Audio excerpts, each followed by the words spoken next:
आज भारतीय विद्यार्थी मोर्चार एवं तार सहयोगी संगठन सप्तम राज्य अधिवेशन जाजपुर जिले में अनुष्ठित होउची। सर्वप्रथम विभिन्न जिल्लार आसीथिबा समस्त भाई भौणी माननकु ए राज्य अधिवेशन में मु स्वागत जनाउची जे आपण एते कष्ट करी विभिन्न जिल्लारू ए राज्य अधिवेशन रे उपस्थित होइचंती एवं सकाळ 11टा घटिका पाखरु पेशेंसफुली ए राज्य अधिवेशन को शुणुचंती एवं प्रत्येकटी वक्ता को कौन उपस्थापना करूचंती ताको आपण ग्रहण करूचंती एवं सोशल मीडिया माध्यम रे आगो प्रचार प्रसार मध्य करूचंती। सेही दृष्टिरू आपण माननकु पुणी थरे मु धन्यवाद ज्ञापन करिया पई चाहूची। क्षमा प्रार्थी हेबी कि बहुत सारा वक्ता उपस्थित अछंती तांको समय को टिके ध्यान रखी समयर गरिमा को ध्यान रखी टिके स्किप करिया को पडुची। सेते मु विभिन्न वक्ता को क्षमा प्रार्थी करूची काहे कि ऑलरेडी दीटा बाजी सारलाणी एवं या परे प्रिजाइडिंग स्पीच अछि तापरे लंच रो व्यवस्था अछि। तो मु बेसी समय लंबा कथा किछि कहिबी नाही। मु समस्त को अनुरोध करिबी जे ए जो राज्य अधिवेशन रे आपण माने एठी उपस्थित हेइचंती मु आपण मानको प्रत्येक टी मेंबर मानको अनुरोध करूची जे आपणकर ए उपस्थिति सोशल मीडिया माध्यम रे अधिकरो अधिक मेंबर्स मानको पहुंचेबार आवश्यकता रहिछि। काहे कि एई जो देश रे स्टूडेंट्स एवं यूथ मानकर संख्या होउची 40%।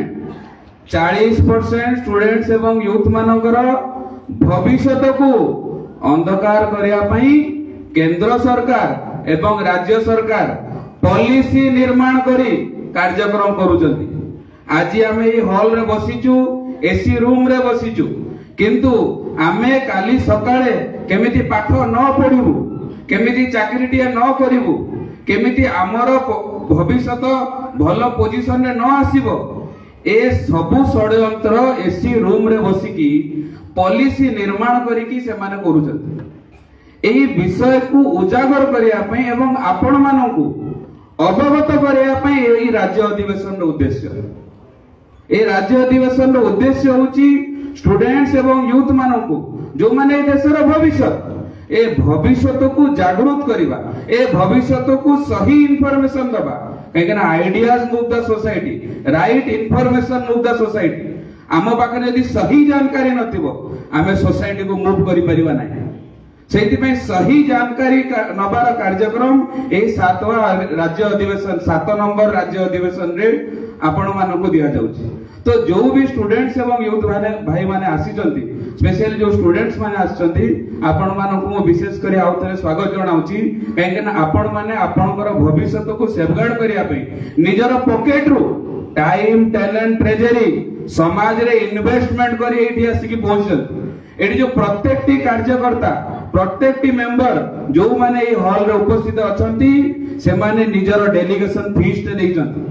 जो सीट रे आपण बसिचंती किछि नुवा मेंबर अछंती सेति भाई मो किछि फंडामेंटल कथा आपण को जणिया पई जाउछि। आपण माने जो सीट रे बसिचंती ए सीट रो स्वतंत्र डेलीगेशन फीस अछि।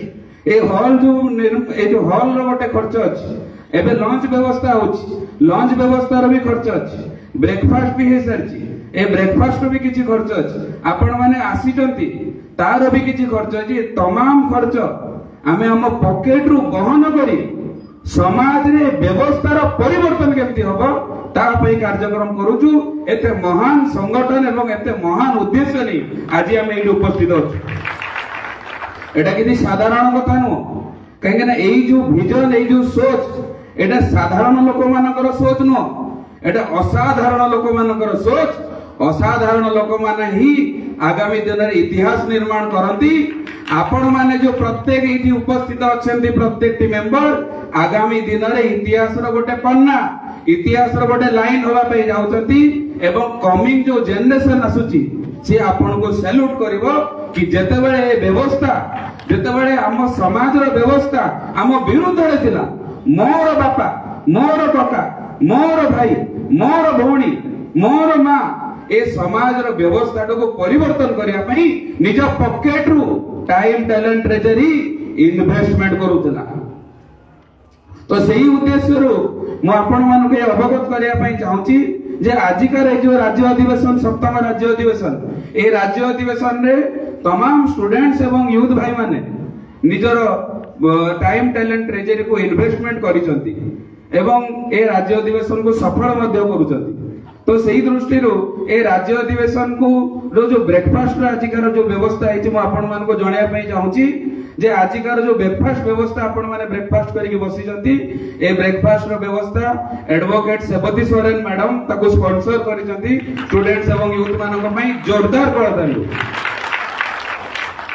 तो सही दृष्टि आपण माने जो एठी उपस्थित हेइचंती एटा जेहेतु हम समाज रो काम एटा समाज रो परिवर्तन रो काम खाली परिवर्तन व्यवस्था रो परिवर्तन यदि सिस्टम रो चेंज न होउची हम पाखरे कोनोसी हक अधिकार आसी परिबो नै सेफगार्ड करि परिबो नै ए व्यवस्था रो परिवर्तन रो उद्देश्य नै हमें आज एठी उपस्थित हेइछु। तो सही दृष्टि आम गहन रे राष्ट्रीय संयोजक माननीय विक्की बेलखोड़े साहब नागपुर आम गहन रे उपस्थित हेइचंती जेमिति आपण माने विभिन्न जिल्ला रो आछंती विक्की बेलखोड़े साहब आरएसएस हेडक्वार्टर नागपुर आछंती ओबीसी युवा नेतृत्व माननीय विक्की बेलखोड़े साहब को आज आपण माने ताहे दिल से जोरदार स्वागत करिसंती एवं आजिकार मीटिंग को अध्यक्षता करिवे। तो सही दृष्टि यही जो राज्य अधिवेशन रे जो विभिन्न एक्सपेंसेस रही विभिन्न खर्च रही ताकू बहन करिया पई आपण मानकु मो निवेदन करूची जेमिति सेबती सोरेन मैडम आमर स्टूडेंट्स एवं यूथ मानकर भविष्य को सेफगार्ड करिया पई आज ब्रेकफास्ट को स्पॉन्सर करिसंती आपण माने जदी आम गहन अध्यक्षता महोदय अछंती आपण माने जदी आपणकर जेतिकी भी क्षमता जदी आपण माने एही मंच रे आसी अध्यक्षता महोदय सामने रे जदी सुपुत करिया पई चाहउचंती और निजर कंट्रीब्यूशन देवा पई चाहउचंती बेफिकर आसी के एठी कंट्रीब्यूशन दियंतु ए कार्यक्रम लाइव चलीची ऑल इंडिया रो पर्सन्स माने देखुचंती ऑल ओडिसा रो बंधु माने देखुचंती। तो सही दृष्टि जेमिति मु ए राज्य अधिवेशन को सक्सेसफुल करिया पई I am an automation engineer by profession एवं मोर पाखरे जेतिकी एक्सपेरियंस अछि मु 5000 रुपीस ए राज्य अधिवेशन को सक्सेसफुल करिया पई कंट्रीब्यूट करी। तो सही दृष्टि आपण माने जदी आपणकर किछि किछि कंट्रीब्यूशन करिया पई चाहउचंती